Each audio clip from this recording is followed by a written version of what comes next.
Bonjour mes amis. Maintenant, je vais parler sur le temps et cinématique. Le temps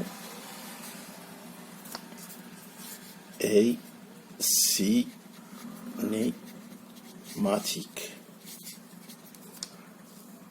Ok?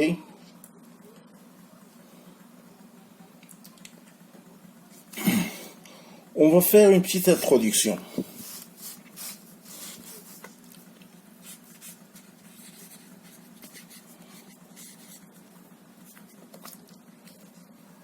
Bien sûr, ce cours porte sur le temps et la cinématique. Dans un premier temps, nous intéressons à la cinématique.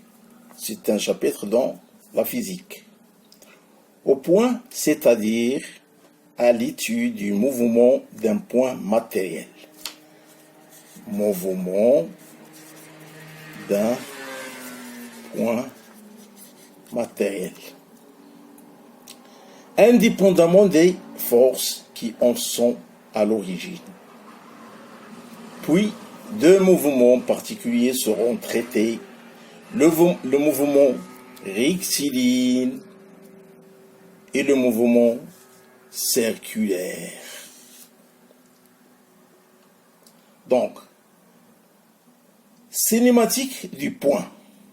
Premièrement, cinématique du point. Référentiel d'étude.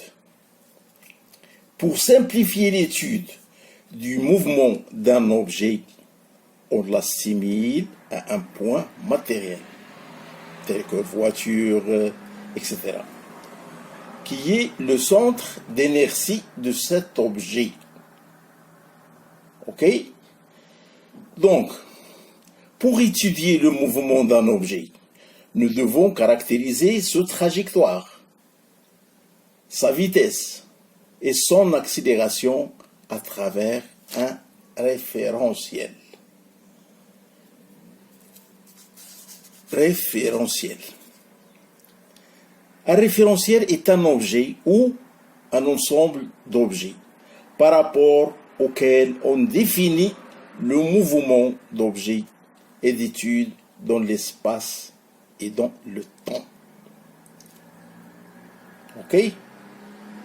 On associe à un différentiel un repère d'espace. Un repère d'espace. C'est-à-dire un point de vue qui permet d'indiquer la position du point à étudier, ainsi que un repère temporel, c'est-à-dire une horloge qui permet de donner une date à chaque position du point de vue. C'est-à-dire, on a une trajectoire qu'on assimile à X et le temps T1, T2, etc. Nous distinguons trois grandes différences. Premier point, si le référentiel a pour origine le centre de gravité de la Terre et que ses axes sont définis par rapport à trois étoiles, ok? Supposons fixe, on parle de référentiel géométrique. Il est utile par exemple pour décrire le mouvement de la Lune autour de la Terre. Voilà. Notre Terre et notre Lune. Ok? Par exemple, pour décrire le mouvement de la Lune autour de la Terre. Deuxièmement, si le référentiel a pour origine un point fixe, immobile par rapport à la surface de la Terre, on parle à ce moment-là de la référentiel terrestre. Par exemple, un homme qui se tient debout sans bouger en un point de la Terre et est immobile dans le référentiel terrestre. Mais décrire un mouvement circulaire dans le référentiel géométrique. Par exemple, un homme debout dans un train. Dans un train, c'est le simple exemple que je peux vous donner. Troisièmement, c'est le référentiel a pour origine le centre de gravité du Soleil. Et ces axes sont définis par rapport à 3 étoiles lointaines. On considère comme fixe, on parle alors du référentiel hélicocentrique ou de Kepler. Voilà les 3 points essentiels. Donc, pour décrire mathématiquement un mouvement, on associe au référentiel un repère et il est composé de plusieurs axes. Dans un plan, il y a 2 axes, l'abscisse et l'ordonnée. L'abscisse est ordonnée. Dans l'espace, ça, dans un plan, dans l'espace, on a 3 dimensions. On ajoute aux 2 précédents la cote. Voilà. Idem, un repère est le plus souvent orthogonal, ce qui signifie que les axes qui le composent sont perpendiculaires. Ok? Alors, qu'un repère orthonormé est à la fois orthogonal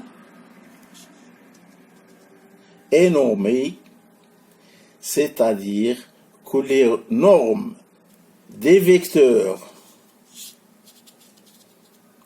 de la base sont égaux. Il existe une infinité de repères possibles que l'on peut associer à un référentiel. Il y a par exemple les vecteurs de position, les vecteurs de trajectoire. Prenons l'exemple de vecteurs de position. La position du point M, par exemple, à l'instant T, est indiquée par le vecteur position OM, avec 0 ou bien O, l'origine du repère.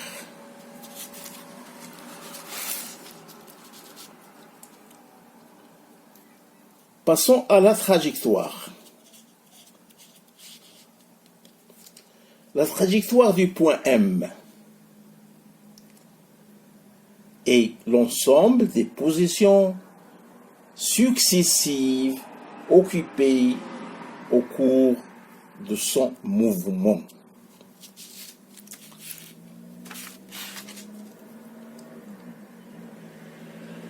Parce que dans un repère orthonormé, O, I, J,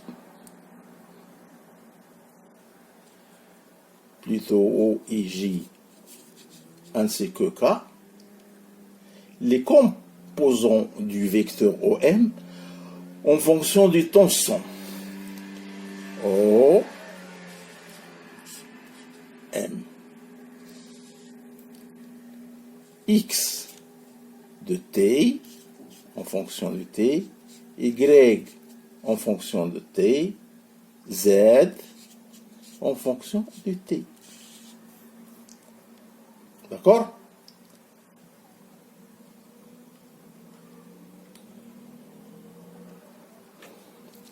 Donc, de cela, on conclut que X est égal à YT plus gamma. Gamma, c'est l'accélération. Ou bien, dans le premier temps, X est égal à YT plus V0T plus X0, la distance initiale. D'accord? Et voilà ce que j'ai dit sur le ton et cinématique.